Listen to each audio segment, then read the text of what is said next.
Ellison, are you there? I am here. I just have to turn off mute before I proceed, so there's a delay. Okay. It is now 7:01, and I am reconvening to open session and calling to order the regular Board of Education meeting for Indian Prairie School District 204 on Monday, June 6, 2022. Michelle, will you please call the roll? Mr. Carubus. Here. Ms. Denny. Present. Mr. Rising. Here. Ms. Donahue. Here. Ms. Jane. Here. Ms. Fosdick. Here. And Ms. Grover. Present. We have a quorum. Mr. Rising, will you please lead us in the pledge?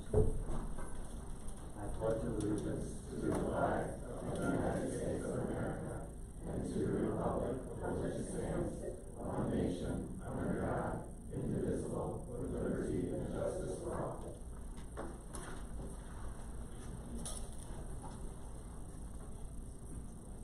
Our next board meeting will be held on Monday, July 18th.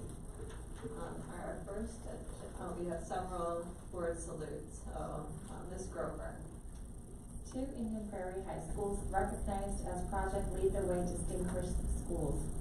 The board salutes Neuqua Valley and Waubonsee Valley High Schools on being recognized as Project Lead the Way Distinguished Schools. The Project Lead the Way recognition program is designed to honor districts and schools committed to increasing student access, engagement, and achievement in Project Lead the Way programs. Project Lead the Way Distinguished Schools are empowering students to thrive in an evolving world and have achieved exemplary results from their programs. District 204 has 2 of the 191 high schools in the country to receive this honor for the 2021-2022 school year. Congratulations to all involved. Can I have one more? Waubonsee Valley seniors named U.S. Presidential Scholars. The board salutes Waubonsee Valley seniors Rishi Patel, Pia Shah, and Jasmine Rajesh, who were recently named U.S. Presidential Scholars. The state of Illinois has 5 total scholars, 3 of which are from Waubonsee Valley. U.S. Presidential Scholars are selected based on outstanding academic performance. Congratulations to Rishi, Pia, and Jasmine on the stellar achievement. Ms. Jane. The board salutes District 204 Business Professionals of America students who participated in the National Leadership Conference that was recently held in Dallas, Texas. Neuqua Valley Juniors Ronak Chandrana, Prabhav Jaligama, Santosh Tata, and Akhil Yormshetty placed first in the User Experience Design Team category. 3 students from Waubonsee Valley also placed in the competition. Junior Trevor Ariano won first place in the Knowledge Matters Virtual Business Accounting Challenge. Junior Srijesh Gonakanchi placed 3rd in Virtual Mobile Applications. And freshman Aishwarya Nagapuri placed 7th in Fundamentals of Web Design. Matia Valley Juniors Shaili Banerjee and Ribhav Nagayaj. Shaili Patel and Ashwin Rajmohan placed second in the video production team category. Congratulations to all BPA students for their hard work and success this year.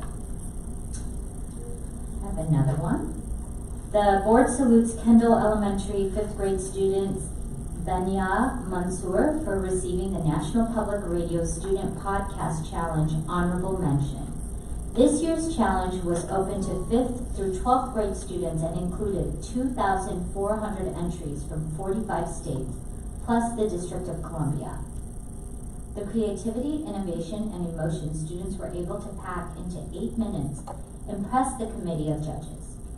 Benya's NPR podcast is titled, What Would You Change? Congratulations to Danya for this accomplishment. Mr. Karubas.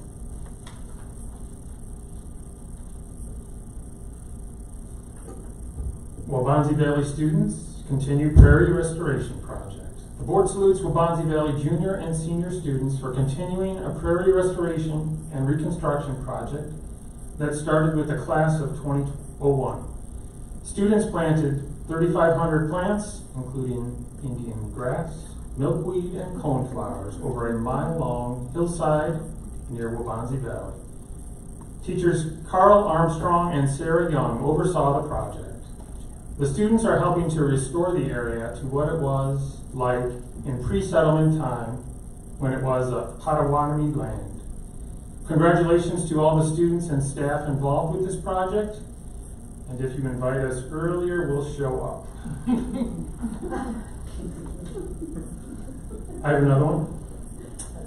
College-sponsored National Merit Scholarship winners. The board salutes 4 District 204 high school seniors who were recently awarded 2022 National Merit Scholarships financed by U.S. colleges and universities. The scholarship winners are Sama Niakanti and Ian Alti Cruz from Matea Valley, and Molly Drummond and David Ho from Waubonsie Valley. Officials of each sponsor college selected their scholarship winners from among the finalists in the 2022 National Merit Scholarship Program who plan to attend their institution. Their awards provide between $500 and $2,000 annually for up to 4 years of undergraduate study at the institution financing the scholarship. We congratulate all of our national scholarship winners. Mr. Rising. I also have 2. Matea Valley Senior receives a $10,000 surprise grant. The board salutes Matea Valley Senior and member of the soccer team, Jocelyn Grabo, for being awarded a $10,000 grant and the first recipient of the Keith Award. The award is given by Buddies Helpers, a nonprofit organization that engages and educates student athletes about the importance of making a difference on and off the field. Jocelyn planned and implemented a supply drive for Edward Hospital and Hesed House during the initial phases of the COVID-19 pandemic, gave support to other Matea students throughout regular connectivity events, and most recently coordinated the Filling Hearts with Hope sports fundraiser to benefit Edwards Hospital once again. She plans on donating the grant money to charity. Congratulations, Jocelyn, and thank you for making a difference. Last but not least, but maybe most important, or most exciting at least, not most important, the Matea Valley girls soccer team wins their first state championship. The board salutes the Matea Valley High School girls soccer team who won the state championship this past weekend. This is Matea Valley's first girls soccer state championship in school's history. The Mustangs triumphed over Barrington during a sudden death penalty kick shootout when senior Abby Andres drilled her penalty kick to give the Mustangs a 6-5 advantage and a 1-0 victory. Congratulations to the coach and team on this great achievement. Congratulations.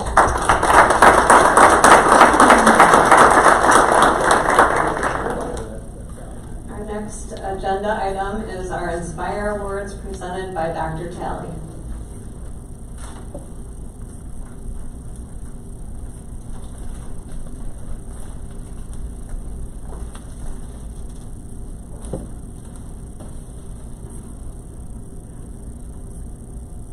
Ms. Donahue?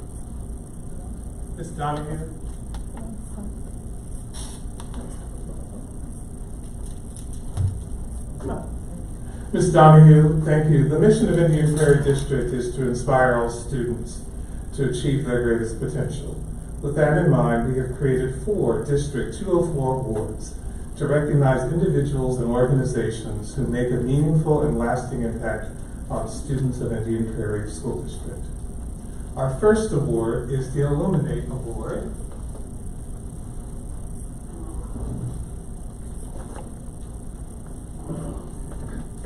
And it is being given to Bob and Sonia Evanovsky of Aspen Lane Wine Company. Bob and Sonia, as a way to combine their love of making wine with a business that would provide income to a select group of nonprofit organizations, founded Aspen Lane Wine Company. Through Bob and Sonia's generosity, their company provided funding to the Indian Prairie Education Foundation, DuPage Pads, and other organizations that supports those in need. Aspen Lane Wine Company selects its partners' charities based on their service to the community and is focused on the groups whose mission is to serve and support children and adults with a variety of disabilities. The Evanovskys are Indian Prairie School District parents and have a genuine desire to enhance, support, and illuminate our community. Bob and Sonia, please come forward.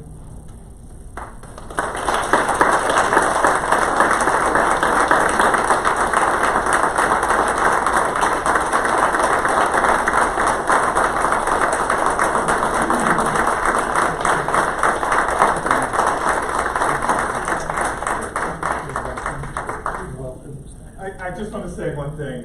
A while ago, I told them that they had won the award as well for the Rotary. And Bob said something that just illuminates who he is as a person and who his wife is as a person as well. He said, we don't do this for recognition. This is something we do from the heart. And it truly is what you do from the heart. And we just are so thankful that you're part of our community. So thank you. Congratulations.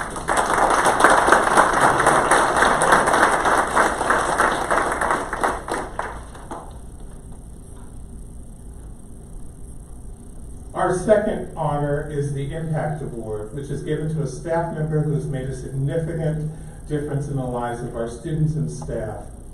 The recipient of the Impact Award is Ms. Linda Herbold, who has shown an unwavering commitment to ensure the health and safety of our students and staff. From the start of COVID-19 pandemic, Linda has worked tirelessly to provide meaningful support and guidance to students and families through the district. She is our coordinating nurse. She's the person I go to whenever I have a health question that needs to be answered. And when we say she's worked tirelessly, weekends, nights, I don't know when she sleeps. Linda Herbold, come forward.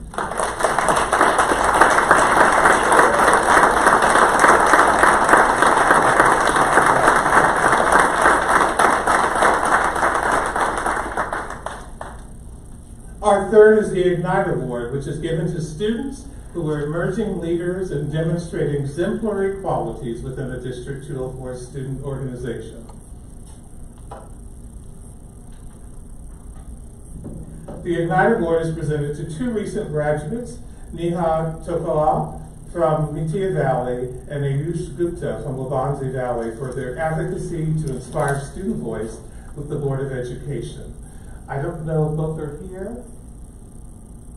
They are not, unfortunately. Because of them, we will be having a new student committee that will be engaging with the students and with the Board of Education very soon next school year. So we're very happy about them. Let's give them a round of applause.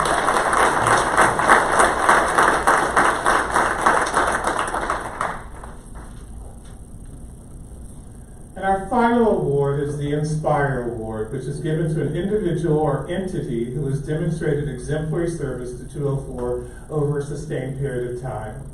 The recipient of this year's Inspire Award is the Indian Prairie Education Foundation for their continuous support of Indian Prairie School District for over the past 30 years. Because of their generosity, more than 500,000 students have benefited from programs funded by IPFF. Over the past several years, the programs have included robotics, Back on Track, Young Hearts for Life, Valley Runway, Fine Arts Festival, Coding Club, Virtual Enterprise, International, STEM Project, Lead the Way, District Science Fairs, and I could go on and on. Additionally, IPF has compassionately provided much needed support to our families who qualify for McKinney-Vento services and who are enduring hardships. Through their efforts, the Indian Prairie Education Foundation has truly inspired all students to achieve their greatest potential. IPF,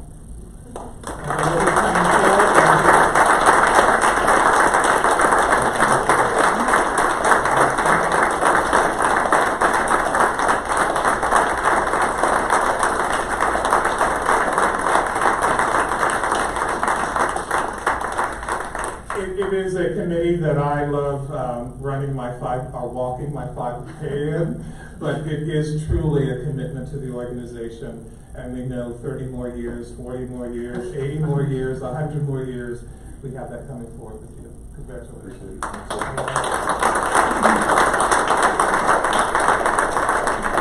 I'll end by saying we will be doing these awards on a yearly basis as we continue to think about those who are our partners in supporting our children and our community. Thank you.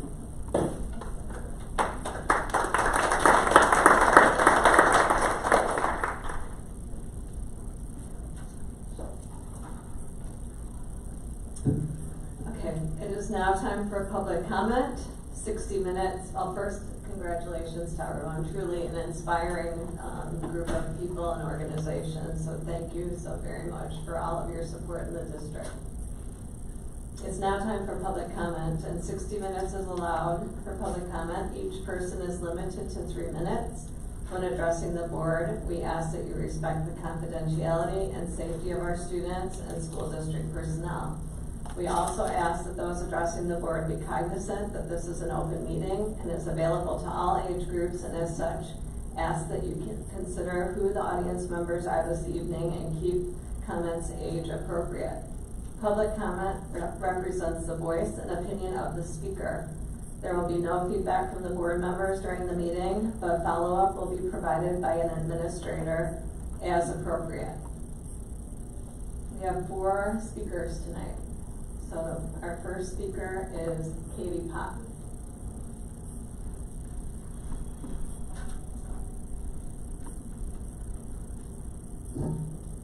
Good evening, Dr. Talley and members of the Board of Education. While I'm here to speak about Dr. Gail McKenzie, before I do that, I do want to take a moment to recognize Mr. Todd DePaul and his years of service to the district. I thank him for everything that he's done for the students and staff of District 204, and I hope that he feels that District 204 is always a place he can call home. Thank you for your consideration of a proposal to rename Wheatland Academy after Dr. Gail McKenzie, a longtime superintendent who played an instrumental role in leading and managing tremendous growth in our district, including programs known as Wheatland Academy. Dr. McKenzie served in the role of superintendent of our district at a time when very few women were in the position in our state, and she was an outstanding mentor and role model for other upcoming female leaders both in and outside of our school district. During McKenzie's long tenure, our district built 10 elementary schools, 3 middle schools, Neuqua Valley High School, and before she retired from her service here, Dr. McKenzie oversaw the opening of 2 middle schools, an elementary school, converted 2 middle schools into freshman centers for the students at Neuqua Valley and Waubonsie Valley High School. When she came to Indian Prairie in 1995, we had almost 13,000 children at 16 schools. At the time of her retirement, the district population was 26,400 students at 29 buildings. While our school district grew under her leadership, more importantly, so too did our reputation for academic excellence. Renaming Wheatland Academy after Dr. Gail McKenzie will appropriately honor the leadership of an outstanding administrator who inspires students and staff to achieve their greatest potential. Thank you again for your consideration and for all the good things you do for this community and our students. Thank you. Thank you. The next speaker is Greg Kane.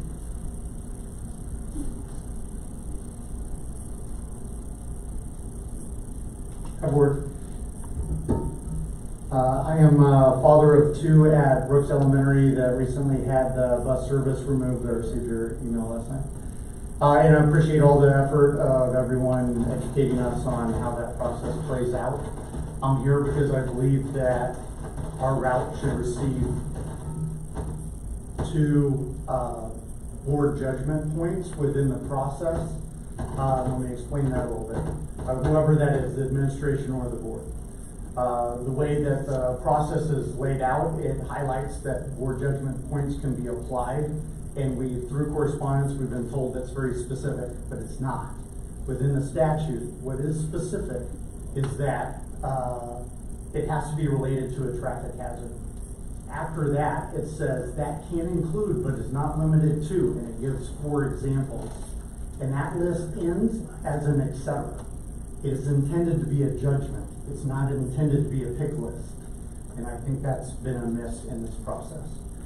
Then then it becomes a question of should there be board hazard points applied based off of that situation. In our case, there's two things that I think that drive it. One is our intersection is used as a turnaround for Granger.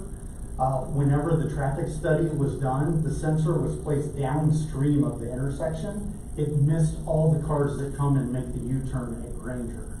That has been highlighted to us as an Aurora Police Department problem. They're not going to be able to solve it. I don't think it's an illegal U-turn that people are using. People still need to find the turn.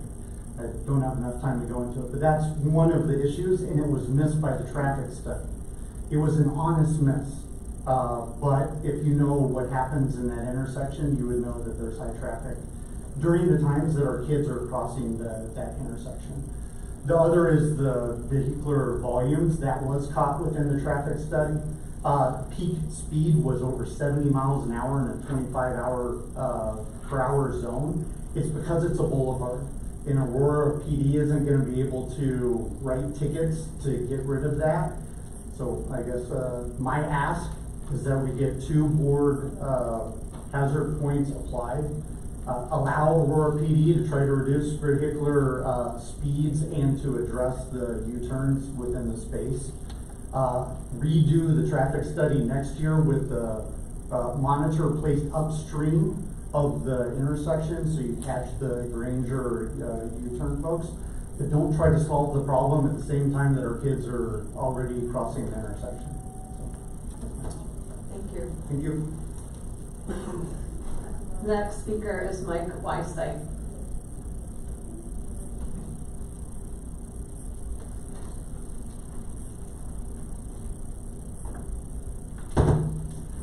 Hello. Mike Weissite. My daughter, Olivia, was recently a student at Prairie preschool. This is Olivia. Olivia is a very sweet, very active 4-year-old little girl with Down syndrome, autism, and a weakened immune system.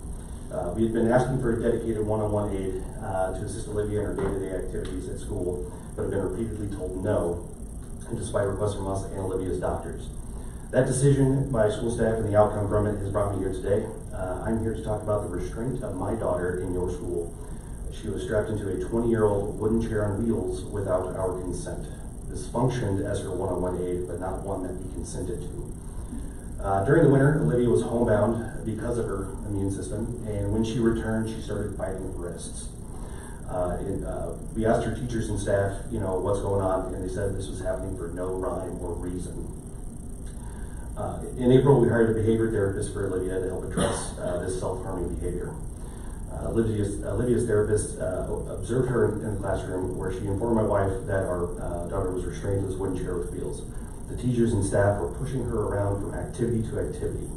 From what the therapist could gather, Olivia has been in this chair for about 95% of her time in school. After consulting with Olivia's doctors and therapists, we have come to learn that Olivia has been biting herself to signal that she wants out of the chair and cannot get out, not for no rhyme or reason. One thing I want to make clear is that my wife and I never consented to have our daughter strapped into a chair. We have come, I'm sorry, I lost my place. One thing I want to make clear, she was mechanically restrained this device against our wishes. We have confronted the school principal and have expressed our outrage at this treatment. However, the school has steadfastly denied wrongdoing.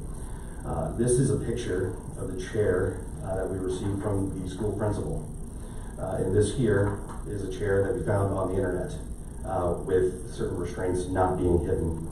The chair that was used on my daughter, like I mentioned, is a 20-year-old discontinued mechanical restraint chair. Rifton, the chair's manufacturer, states that it's only to be used by a child who cannot walk and or sit on their own. As you can see, Olivia can walk, and I can tell you she can also sit. Olivia's doctors and therapists have stated that she does not need to be and shouldn't be in a chair like this, ever. Prairie Preschool used this restraint chair to control Olivia in the classroom because she is a very active little girl. As I mentioned before, we have brought our concerns and outrage at this treatment of our daughter to the school staff and mentioned how this shows that she needs a dedicated one-on-one aid. Along with the lack of empathy, the school still doesn't think they did anything wrong. Dr. Talley and members of the board, we have followed the chain of command. We have been met with the same disregard for our situation and the treatment of my daughter at every turn. We've had multiple calls, meetings, and IEPs that have also included the school principal and the assistant. Ms. Donahue, the speaker's time is up. I just like the 5 lines. Thank you. We have to abide by the 2 minutes. Well,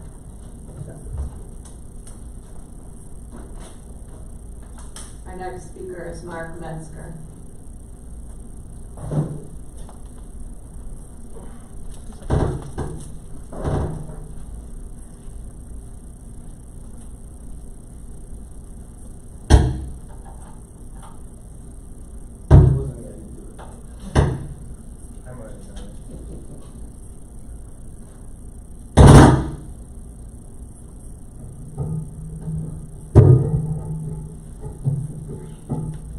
Good evening. Feels a little weird to be here as an elder statesman historian, but here I am. I too am here to follow up on what Ms. Pop shared with you and to endorse the renaming proposal that is before you. In the limited time that's available, I could not begin to do justice to the legacy that Gail McKenzie deserves. I can, however, pick 2 things that I think will amply make the point. Number one is, if you haven't noticed, the back corner of the room is overflowing with a quorum of superintendents.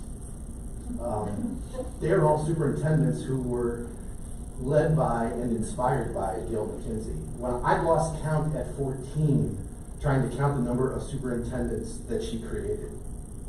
That's a legacy that's unbelievable. The second thing I think we should point out is the point that Katie was making when she shared with you the academic growth. You know, Tom Scullin said to us in the late 1980s, you're about to go through a monumental growth spurt and you must be ready for it. You must deliver classrooms to students when they arrive. And working with Howie Krause, we did that. And Gail McKenzie got here and the first thing she said is, yes, you're growing, get over it. There are more important things for you to do, and those important things involve making sure that children are learning and learning well. When she started working in this district, and the growth was going on all around us, what you would see from the realtors, and not the realtors, but the developers, was the signs for these subdivisions, and they would surreptitiously say, Naperville Schools, hoping that the buyers would think that they were buying the 203. Well before Gail departed, those signs proudly trumpeted, these homes are in Indian Prairie. And I think those 2 things, more than anything, identify the legacy of the great, phenomenal work that Gail McKenzie did in this district. Without the leadership that we had from Tom Scullin, Howie Krause, and Gail McKenzie, none of what we accomplish in the district today would be possible. We've honored Dr. Scullin, we've honored Mr. Krause, and now it's time to honor Dr. McKenzie. Thank you.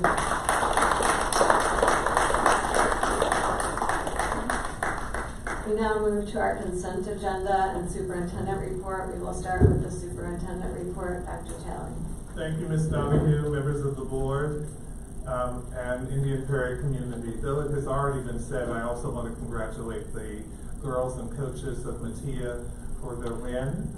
What wasn't said, they are the #1 ranked girls soccer team in the nation. So I think that's just really important for us to know. It was a glorious night for the game. I was glad I was able to be there for the win. It was an outstanding way to end the school year. On Memorial Sunday, we graduated nearly 2,400 students at our 3 high school graduation ceremonies. Each event was completed beautifully. Each school should be commended for their events. Planning and executing those can be very difficult. However, the high schools seem to do it with ease.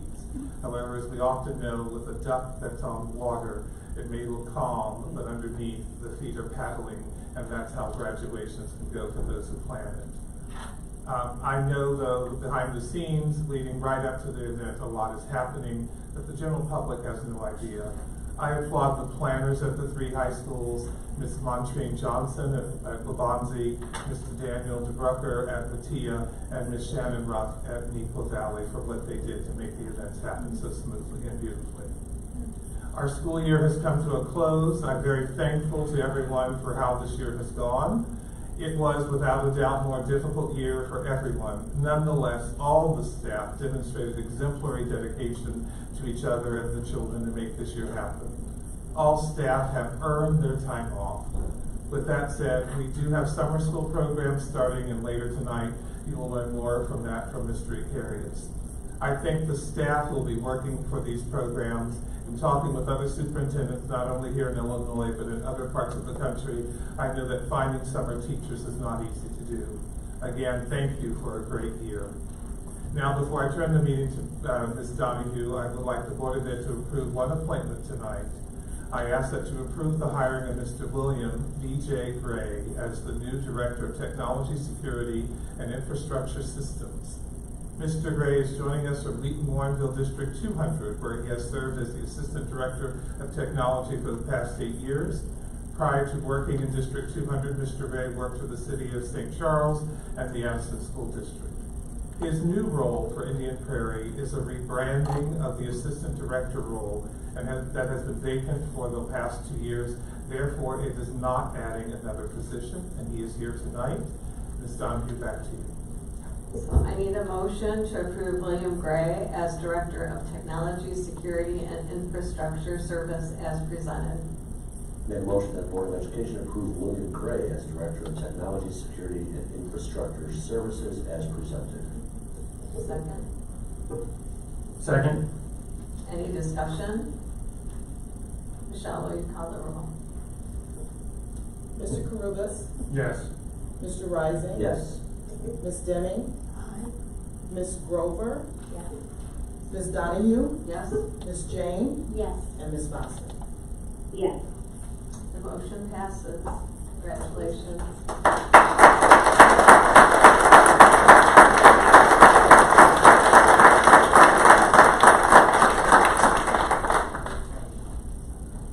Next, we move to our consent agenda items.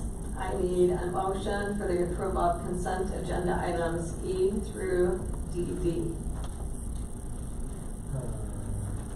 I'm going to pull policy 2:230 and policy 5:80 from item number AA. So I'd like to make a motion to approve consent agenda items E through DD with the exception of policy 6:230 and policy 5:80 from AA. Is it 6:230 or 2:230? 2:230. One of them. Okay. All right, so I have a motion and I need a second. Second. Okay, and now I need discussion. I will do that separate, right? I'm just going to tell you why I'm pulling them, is that I want to kind of conform these to some of our concerns with how the practice is done in our district relative to what is recommended by IASB's press policy. We first need to vote on the motion, and then we can discuss what was the motion. All right, Michelle, will you please call the roll? Mr. Rising, Yes. Mr. Carubus, Yes. Ms. Fosdick,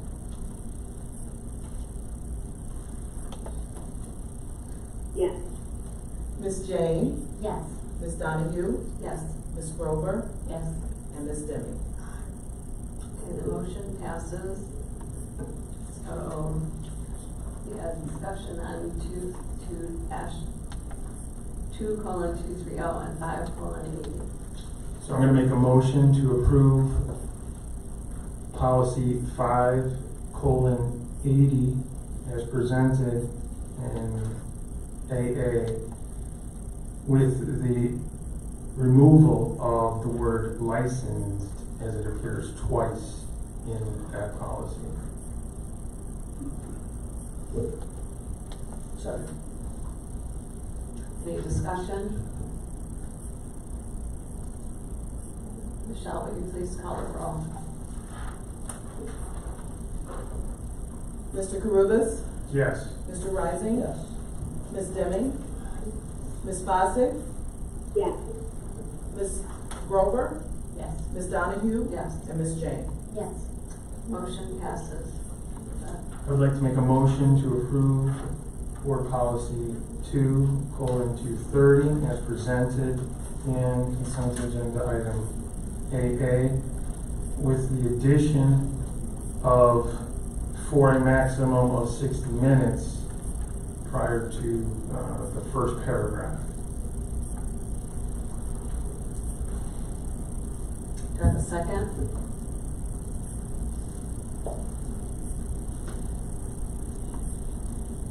Second. All right, any discussion? And this is just for clerical performance. Mr. Cruz, could you read that statement that you're asking, that sentence that you're asking to have that changed to, please?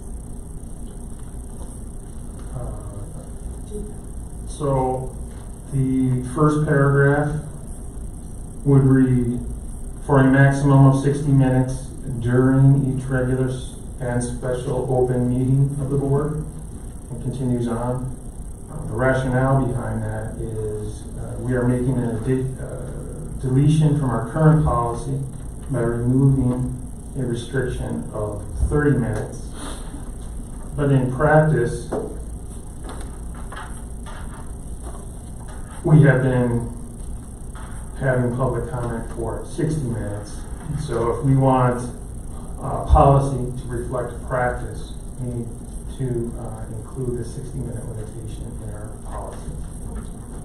So old policy was 30. Any other discussion? Michelle, will you please call the roll? Ms. Fosdick? Yes. Mr. Carubus? Yes. Ms. Jane? Yes. Mr. Rising? Yes.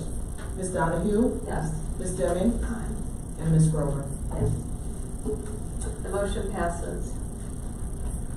Next, we move to our action items. I need a motion and a second to approve renaming of Wheatland Academy as presented. I move that the board approve the renaming of Wheatland Academy to Gail McKenzie High School as presented. Second. Any discussion? Yeah, I would just like to thank the outpouring and the showing of support for the renaming of the school. I mean, it speaks to who Dr. McKenzie was as a superintendent. Many of her peers and her predecessors and future superintendents in the district showed up. I thank you all for that support, and it's clear the impact she made in the district and to many of the people that have worked within our district. So thank you all. I would just echo Mark's comments. What a testament that Dr. McKenzie, the things that she's given and the influence that she's had in this district, and for her peers to support her and speak in that manner, just such a testament to the contributions and the gifts that she's given to our district. So thank you so much. Better late than never. We should have done it many years ago, and I think now's the time to do it. So I'll add to that. This did start while Dr. Sullivan was here, and Mr. Razak was the board president, and Mr. Karubis and I were asked to lead an investigative committee, I'll say, the two of us, to look into the background of Gail McKenzie and find out if there were any deep shadows or anything that we should be concerned about. And we both heard absolute glowing comments, and we did our due diligence and understood all of the fantastic things that she led and initiated here. So I think it is well deserved, and I agree we had some things that distracted us over the last 2 years that we needed to work on before this happy subject. So with that, I will ask Michelle to call the roll. Ms. Grover? Yes. Mr. Rising? Yes. Ms. Donahue? Yes. Ms. Deming? Aye. Mr. Karubis? Yes. Ms. Jane? Yes. And Ms. Bostic? Yes. Congratulations. The motion passes.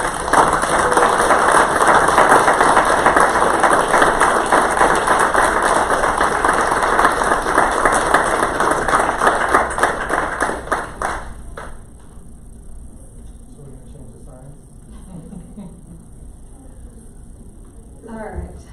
But actually, we will have an official renaming ceremony at the school at some point in time early next week. You all come back. We will. Thank you. Thank you. Thank you. All right. I need a motion and a second to approve Illinois Association of School Boards to amend the title and content for position statement 7.07. And I think we'll separate the two. Yeah. As presented, so we'll do two different motions. Okay, I'll make a motion the Board of Education approve the Illinois Association of School Board amended title and content for position statement 7:07 as presented. Do I have a second? I second. Okay. Any discussion? So, do you want to talk about this?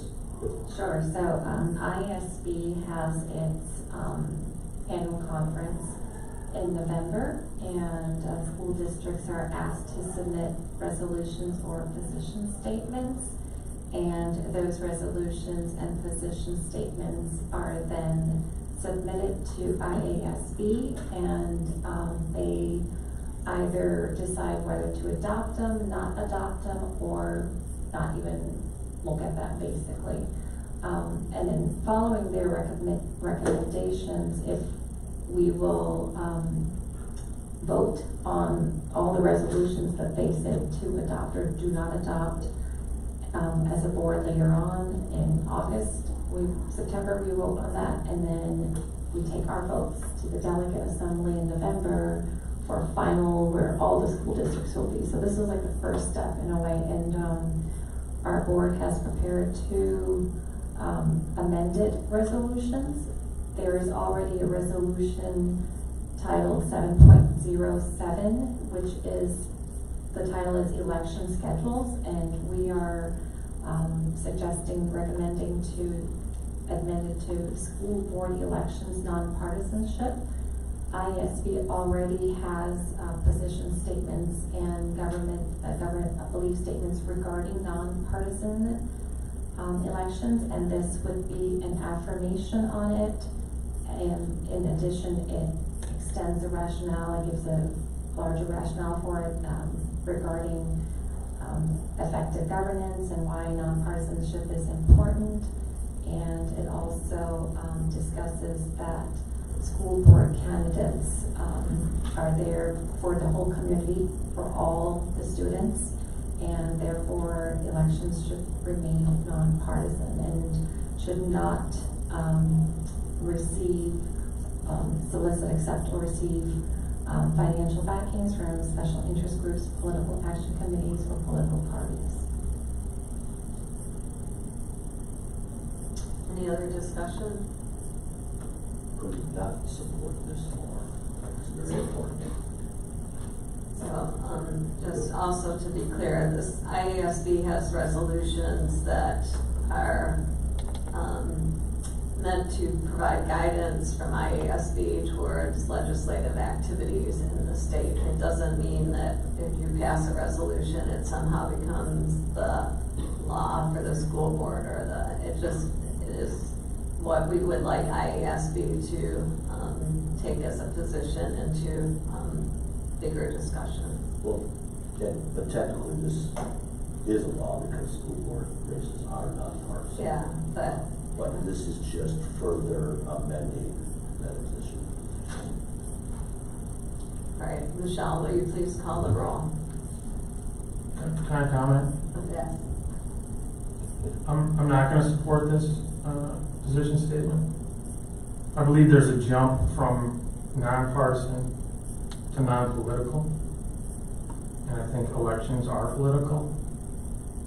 I think special interest group is not well defined. I think then we get into arguments on what is a special interest group. I personally serve on a nonpartisan political action committee that has goals that are to educate the public about certain issues. So I get trying to keep elections nonpartisan. I think an election is political, and I think this goes too far. But in fairness, and I agree with everything you say, Justin, where I think the differentiator here is that when a board member solicits, accepts, or receives a financial contribution from a partisan groups that were mentioned, I think we all have our personal political beliefs, but this is telling, this is more or less affirming that if you want to be on the school board, you can have your beliefs, but you shouldn't, for lack of a better word, pander to receive donations from specific political groups, because this really should be a non-political position. So again, I know it's semantics, and I agree with everything you say. So I think there's a time difference. I think there's an additional point. These are dealing with candidates and not school board members. I agree, once you sit here, you need to represent the whole community, and you need to listen to all the voices. And maybe some of these concerns could apply to school board members, but we're talking about candidates here, and the ability of a school board association to regulate candidates is very limited. So I think this is going above and beyond what we can ask IASB to do.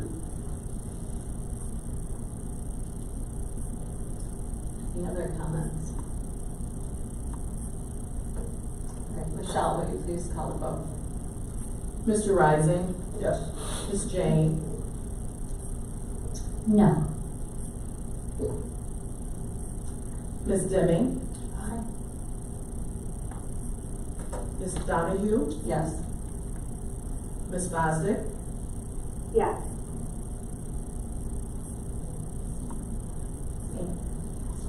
Ms. Grover? Yes. And the motion passes. No. Oh, what? Oh, sorry. All right, the motion passes still. All right, the second, I need a motion and a second related to the position title and position statement 3.02 from IASB. Move that the Board of Education approve the Illinois Association of School Boards amended title and content for position statement 3:02 as presented. Is there a second?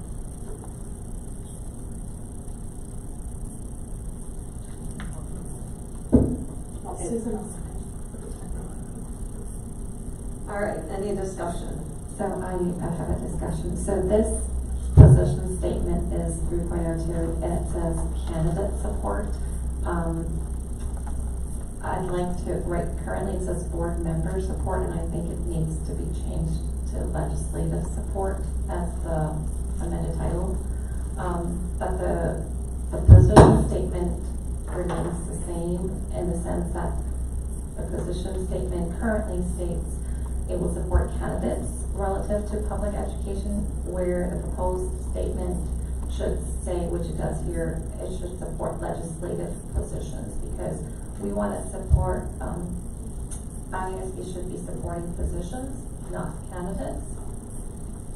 But I think the title needs to be amended.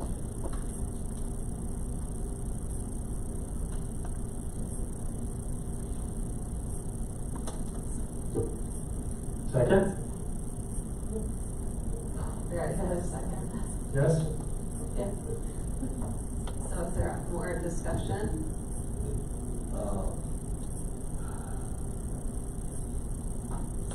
This is worded in a very subjective way. I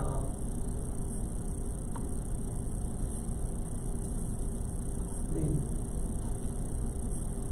school board should actively encourage and assist.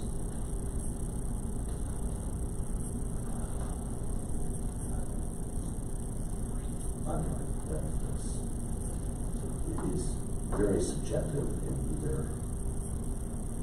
the way it's currently written in the proposal. And given that you kind of always been an outlier of certain financial legislative issues,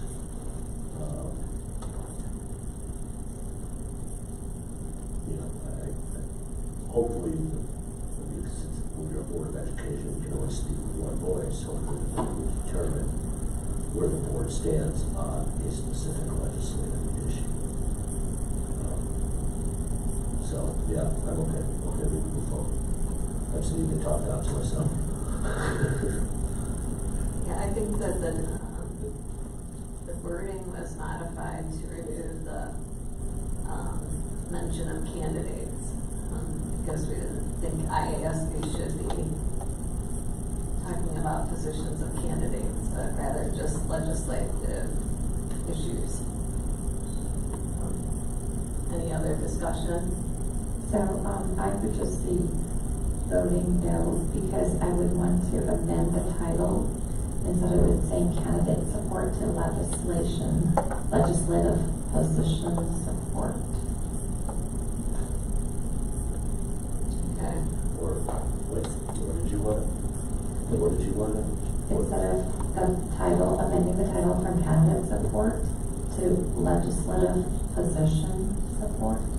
Okay, why don't we do this way? Let's vote on the body of the resolution, and then we'll vote on the title. And so we'll create a third vote. You can do an amended title. Or we can just vote on what Mark, Mr. Branstein just proposed and vote no on that, and just, because We do everything together. Yes, just do everything together. Or withdraw the motion. Withdraw the motion. Yes, I'm Okay, fine. who made the motion? I did. Okay, so you're withdrawing it? Yes. Okay, so now we need a new motion.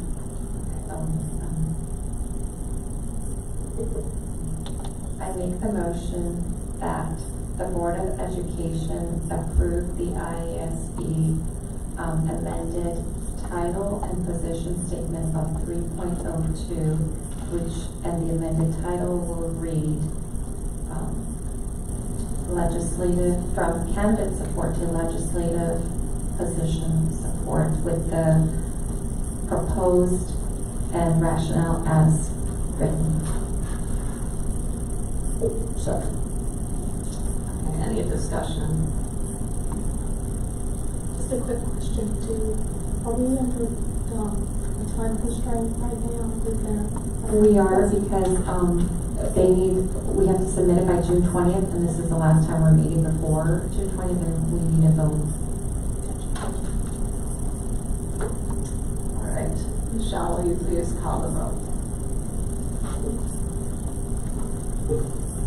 Ms. Grover, Yes. Mr. Rising, Yes. Mr. Carruthers, Yes. Ms. Deming, Aye. Ms. Donahue, Yes. Ms. Jane, Yes. and Ms. Bostic.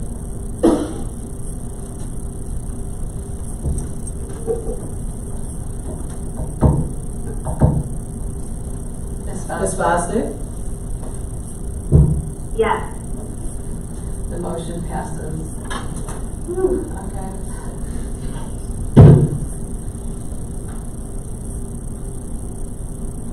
All right. I now need a motion and a second to approve the lease with Schumann 387 LLC for facilities for the STEPS program for the time period from August 1st, 2022 through July 31st, 2027, as presented, with any additional changes approved by Dr. Talley and authorizing Dr. Talley to sign on behalf of the district. I move that the Board of Education approves the lease with Schumann 387 LLC for facilities for the STEPS program for the time and period from August 1st, 2022 through July 30th, 2027, as presented with any additional changes approved by Dr. Talley and authorizing Dr. Talley to sign on behalf of the district. Is there a second? I second. Any discussion? So, Ms. Donahue, members of the board, tonight we are requesting that the Board of Ed approve a temporary move of the STEPS program that will allow the STEPS program to have a facility that will meet its academic and social and emotional needs for short term, and then allow the district to reconfigure the current place for STEPS for the long-term home of the program. During the boundary study, and even before that, it has been known that the current site configuration for STEPS does not meet the academic and social emotional needs of the students in the program. To that end, we have crafted a plan that will allow for a temporary move of the program. Tonight, we have Dr. Christina Seppiel, Assistant Superintendent for Student Services, and Ms. Kim Maloney, Principal of STEPS, who will share the why and how for this temporary move. I'll ask them to come to the table to provide a discussion for you.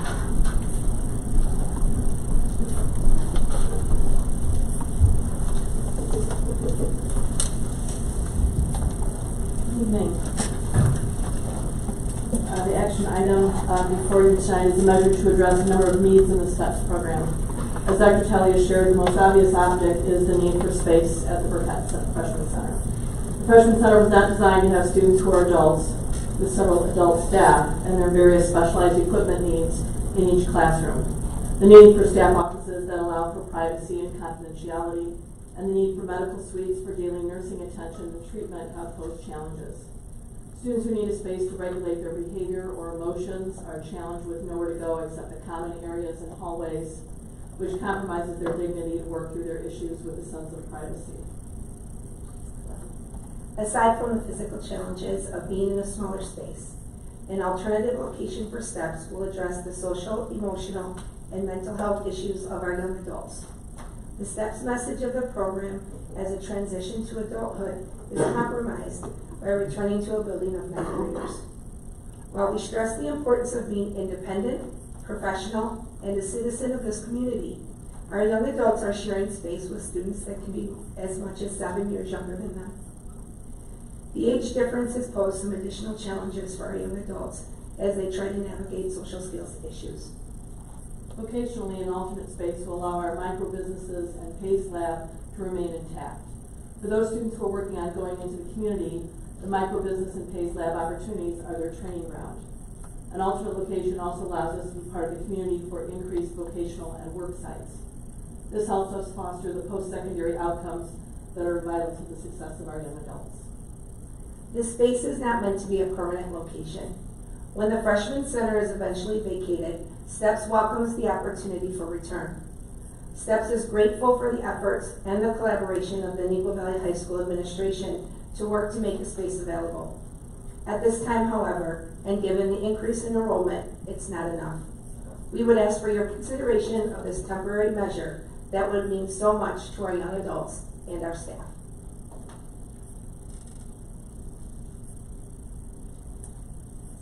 Any discussion?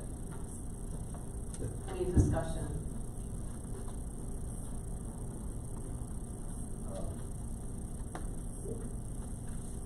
First of all, thank you for your time and looking at facilities. I know it's an exhaustive search, and I'm excited that after many years trying to get STEPS bigger space, more functional space, and these are young adults and having them with freshmen. I'm excited for them to have their own space. So thank you all for the time that, I know a lot of you put into this. I did have one question for Dr. Talley. We got the lease a little bit late on Friday. I'm assuming that, and I apologize if I didn't ask again, the red line is the proposals that we made to that lease. Has that been accepted? It's still in process. Our lawyer is continuing to work, and we're waiting for them to reply back to the landlord, and then our lawyer will have that continued dialogue. And you'll share that with us next week. Of course. Okay. Thanks. That's all I have. Any other comments or Ms. Downing? Just got a really quick question. When our enrollment increase, what do we expect that to look like? We're looking at 121 students. Going to, and where are we now? I-93.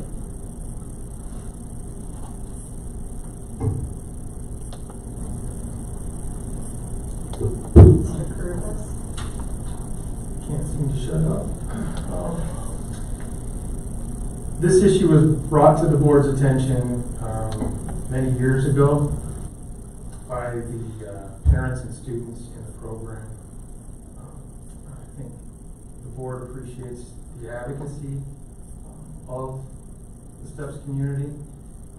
I had, in part of our boundary process, I visited the STEPS school and heard once again the advocacy for a more appropriate space and what they were currently located in. We do have a history in the district of renting space on a temporary basis. You may recall the Frontier campus. So as programs have certain needs and as our facilities don't match up with those needs, I think it's appropriate to enter into these agreements to try to best meet the current needs. I think this will be a very positive step, and I wholeheartedly support it.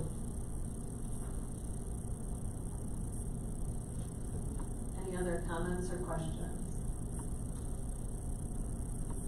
Shall we please call vote the roll? Ms. Deming? Aye. Mr. Rising? Yes. Ms. Bostic? Yes. Ms. Jane? Yes. Ms. Donahue? Yes. Ms. Grover? And Mr. Cooley? Yes. Motion passes.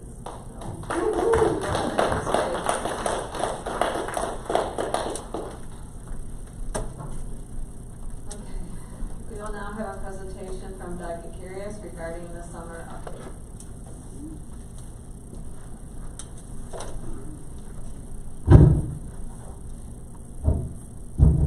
Good evening, Dr. Talley and Board of Education members.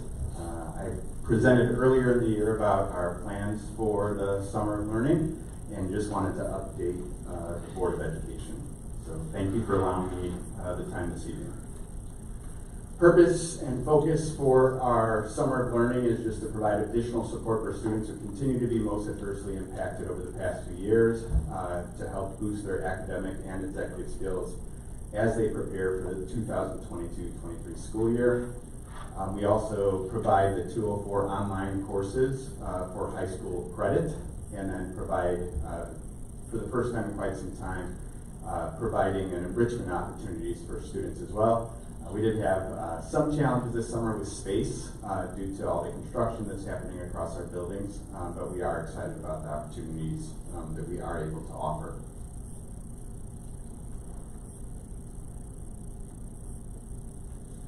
All right, so one of the first ones that kicks off right here in the beginning of the summer is our Clubhub Summer. This was from our 21st Century Grant. This slide is actually one that's included when we talk about the programming to our families of our students. We offer a 5-week program in the summer.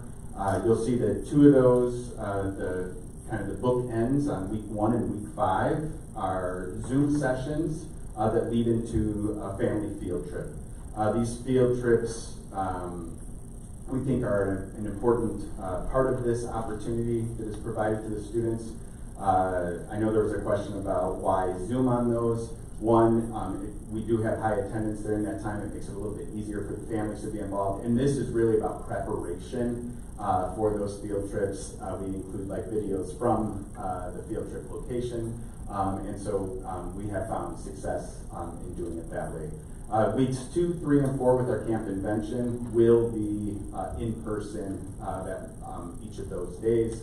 And we're excited about offering that opportunity again. It was a huge success last summer, and it's all new activities, and the students had a lot of fun, as you, I think, have seen in some of the videos that have been produced. So we're excited to be able to offer that again. This is our second summer that we're able to offer these experiences to students through that 21st Century Grant that we hope to continue for 5 years. Then we're offering our academic boost. We have an intent to serve about 525 students. We are fully staffed. We're excited. Thank you to our licensed staff across the district. Across all of our programs, we're fully staffed. We're very excited about that. We were excited just to be able to present those opportunities. We know it was a long year for a lot of people, and we're hopeful that we would get staff involvement over the summer, and so we are very appreciative of the commitment. We don't know if we'll serve 525 students. We've invited more than that, though we don't always get everybody accepting that. We do get a pretty high attendance at the elementary level. That'll take place from July 20th through August 4th, and that'll be located at Brooks, Fry, Georgetown, McCarty, Patterson, May, Watts, and Welch. And this program really focuses on literacy and math instruction. We will also be looking at how these students performed in the iReady data here at the end of the school year in spring, and then also looking at what kind of impact that would have when we get in the fall and they take iReady again. Then we'll be tracking how those students performed at that time. We are excited about that opportunity for students, and once again, this is no cost opportunity for families. We do provide busing. This is all with funds coming from the ESSER grants, the federal funding. The 21st Century Grant was not from the ESSER, that's from a completely separate grant, but our academic boost we are using ESSER funds for. For middle school, we've invited 315. We are struggling to get commitments from the students on this one. We are fully staffed to serve 315 students from those same dates. We're actually doing camp convention at the middle school, which is multidisciplinary, hands-on.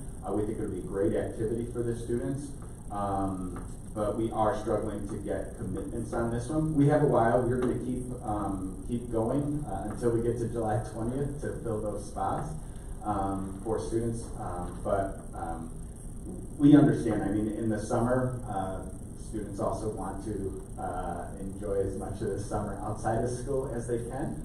And we do feel like we're creating a fun, engaging opportunity for students that we do think will continue to boost their critical thinking, as well as science, math, and engineering.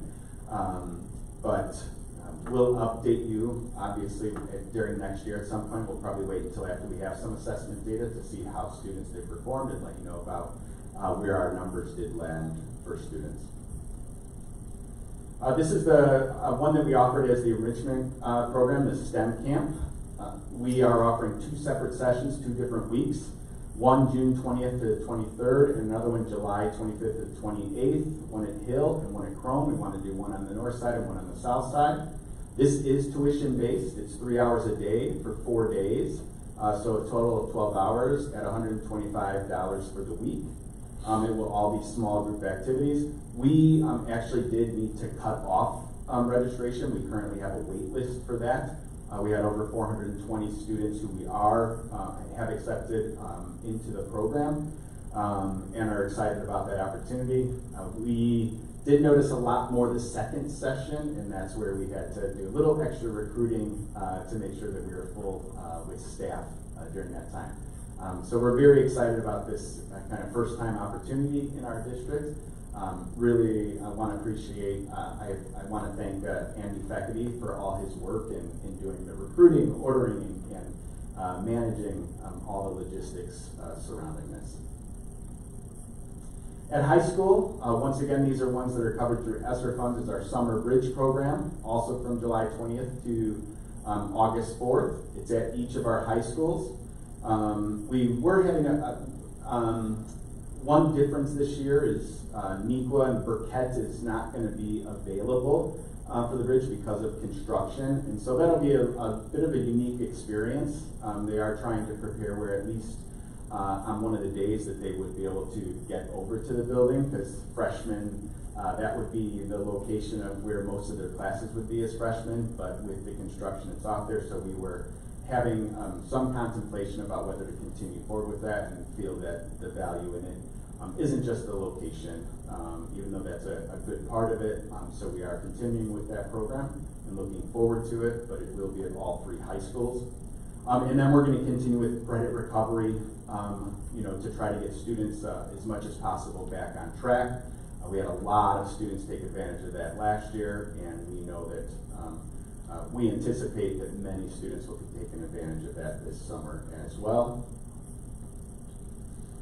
And then we have our 204 online summer learning. This is a tuition program, $185 per course. These are courses that we offer. Most of them they can use towards graduation requirements: U.S. history, American government, geometry, consumer economics, music theory, and psychology. You'll see the summer session dates there, one in June, the other one in July. We've been doing this for several years. This is kind of the breakdown. You're going to notice, and these numbers were pulled over a week and a half ago, and we were close to 1,800, way more than we've ever had in any summer.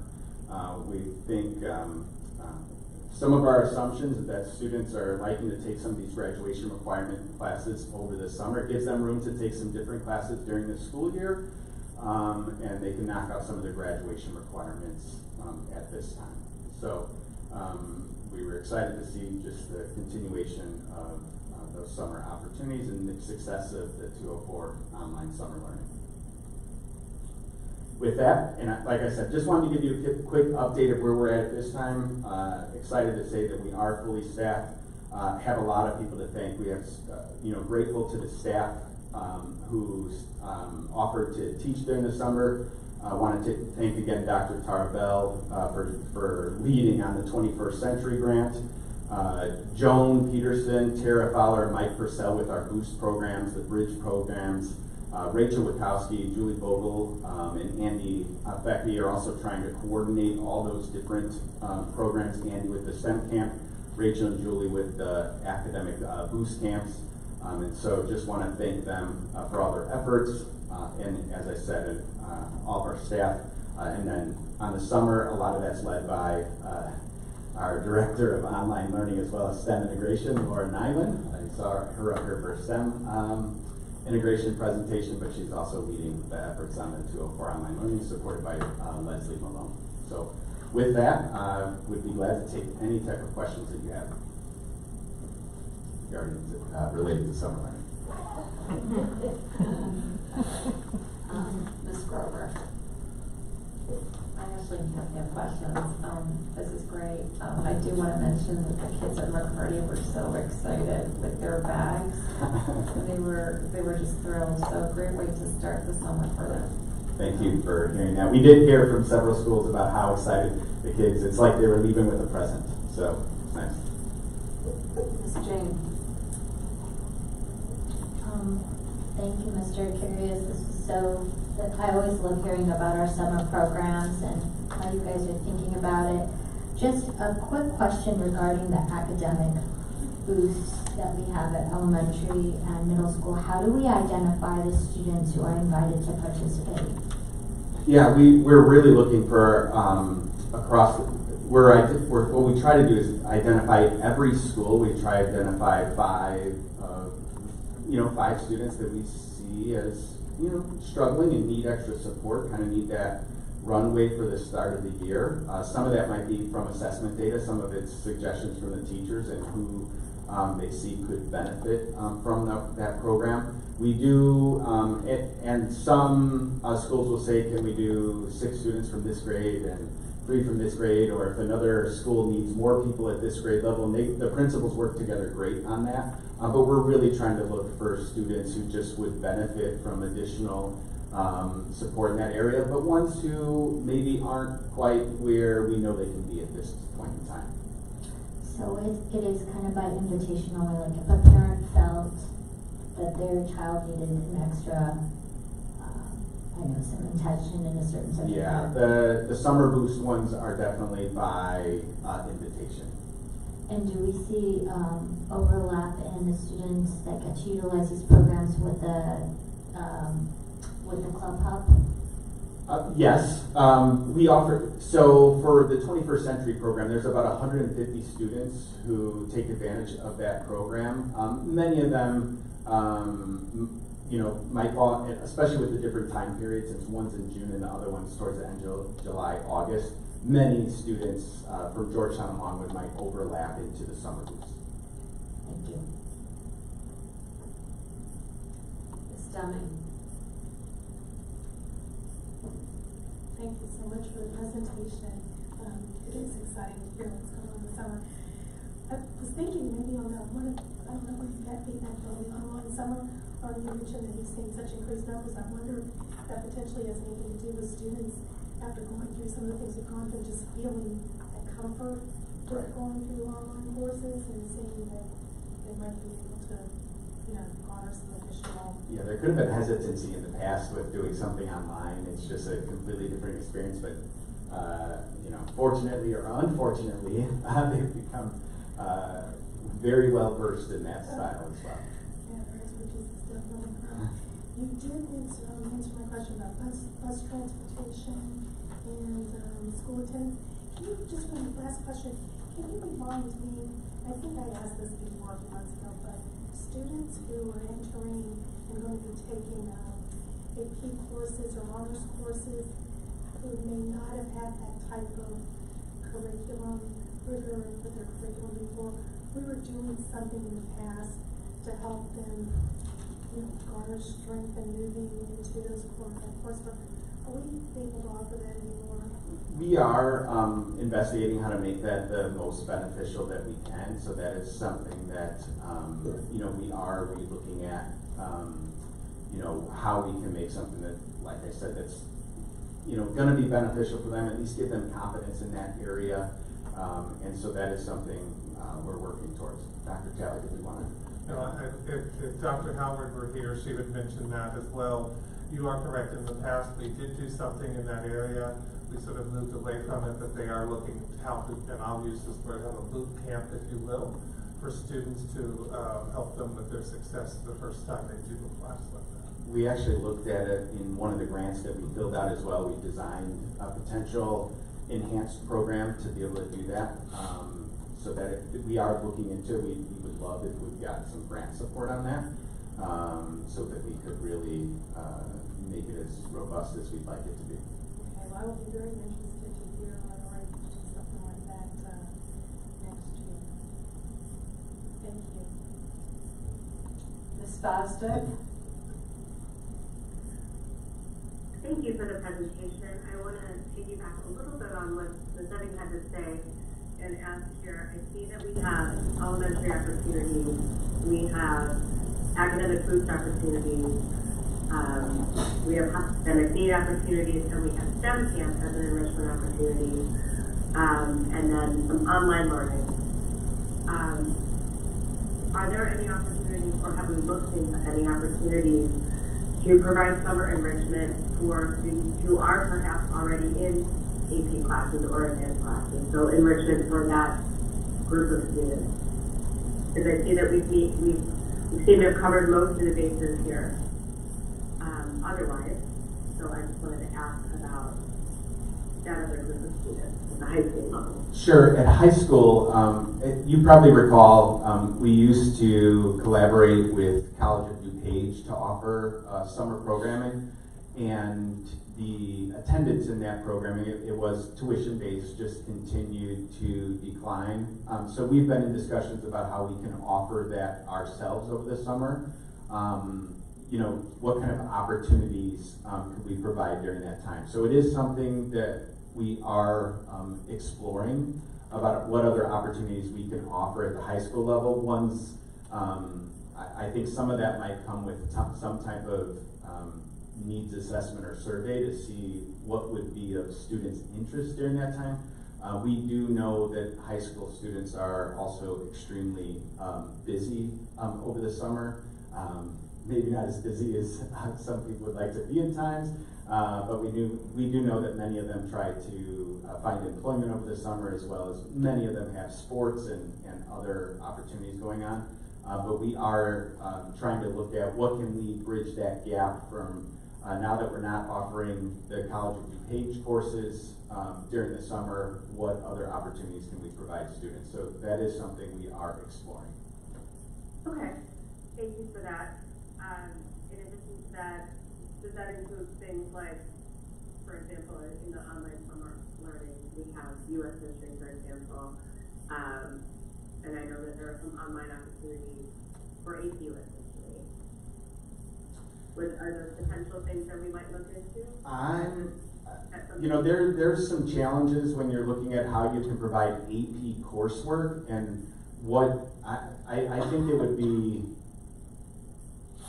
I don't think we could. I mean, we could find enrichment opportunities for students over the summer, but to actually provide AP credit at the level that we would need to satisfy College Board, I don't think that's a possibility. But you know, I can confirm that and get back to you. Okay, thank you very much. I'm excited about what we have going forward, and I can confirm that my fifth grader came home and promptly unpacked her blue bag also. So ready materials. She was thrilled even at the end of fifth grade to come home with that and look through those. So I appreciate making those available for our kids. That's great to hear. Mr. Risen. Okay, the middle school academic boost.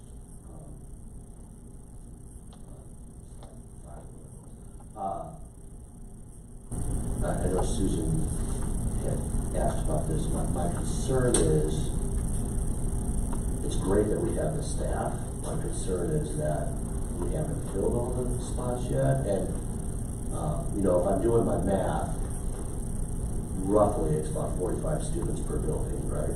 7 times 45 is probably 315. That's exactly, we do 15 per grade level. Okay. And I know it might not always work out that way because you want to give the kids that are, you know, maybe struggling more. So,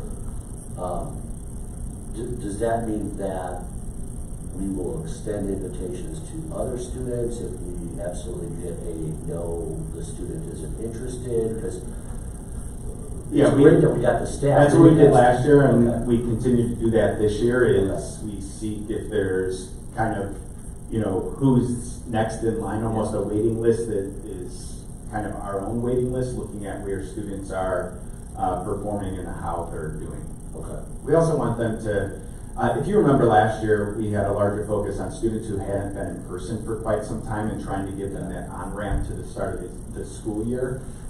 This year we have new assessment in place this year that helps give us some additional data. Some of our students are also getting supports in other ways. Some of our students that have really struggled have also struggled with attendance, and trying to get them attend in the summer when attending during the school year was already a challenge has created some commitment challenges for us for the summer as well. We also don't want to give their spot up if we don't have a firm yes or no, and we're facing some of that at the same time about, maybe some lack of communication, responsive communication. So there's a lot of different things that's,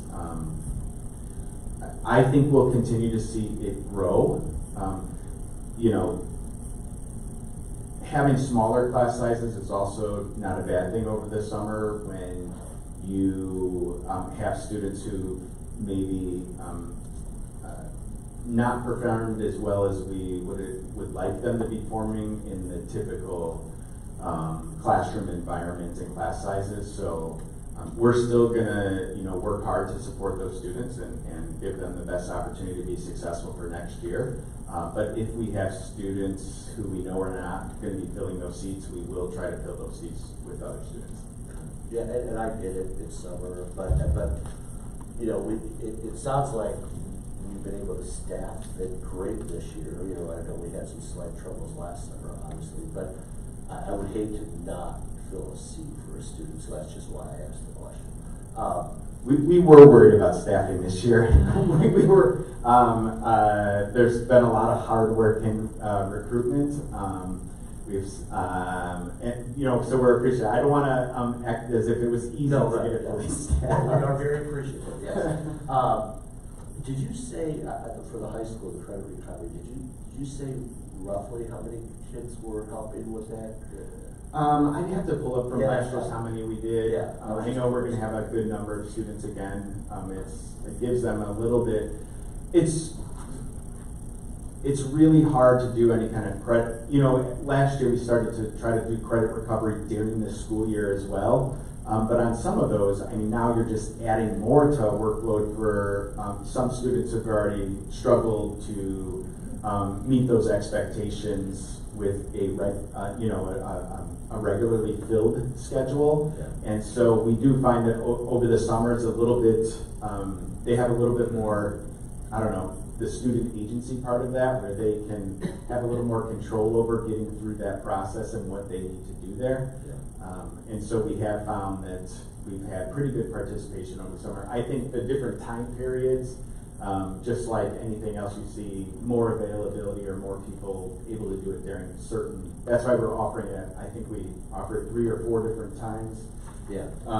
Just because we want to give as many opportunities as possible. We do have staff there to supervise and to support and to help students get there.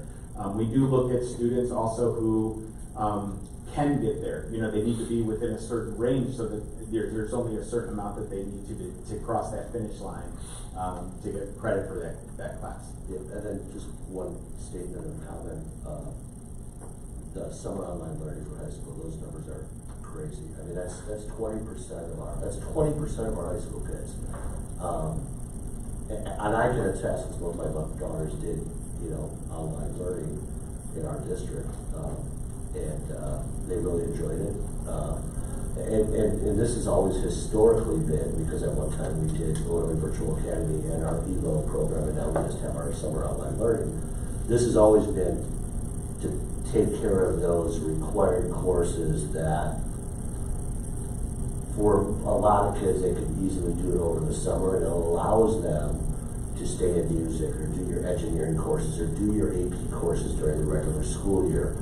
I know when we tried to do some of those other higher level courses, we just didn't get the enrollment over the summer. It was hard to do, like you said. So this is a wonderful opportunity for those kids to meet those requirements. So thanks for doing this. Thank you for that feedback. I know the teachers put in a lot of energy and effort to make those courses meaningful for students at the same time, especially since it's they enjoy taking up a June or a July, right?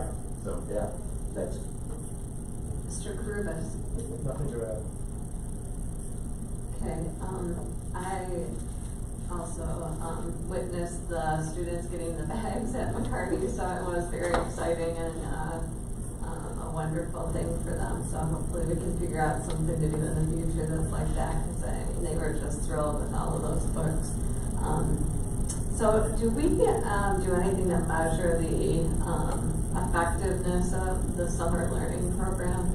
Yeah, so last year would have been really difficult with the assessments we had in place. We are excited to, we'll be able to track as long as we get student numbers and their names. I had talked with Charles Spranville, our executive director for research and assessment, and as long as we have that information, we can at least track how they performed on the iReady assessment in the spring, then how they perform in the fall, and do some comparison of students who were maybe in similar situations who didn't take advantage of those summer opportunities.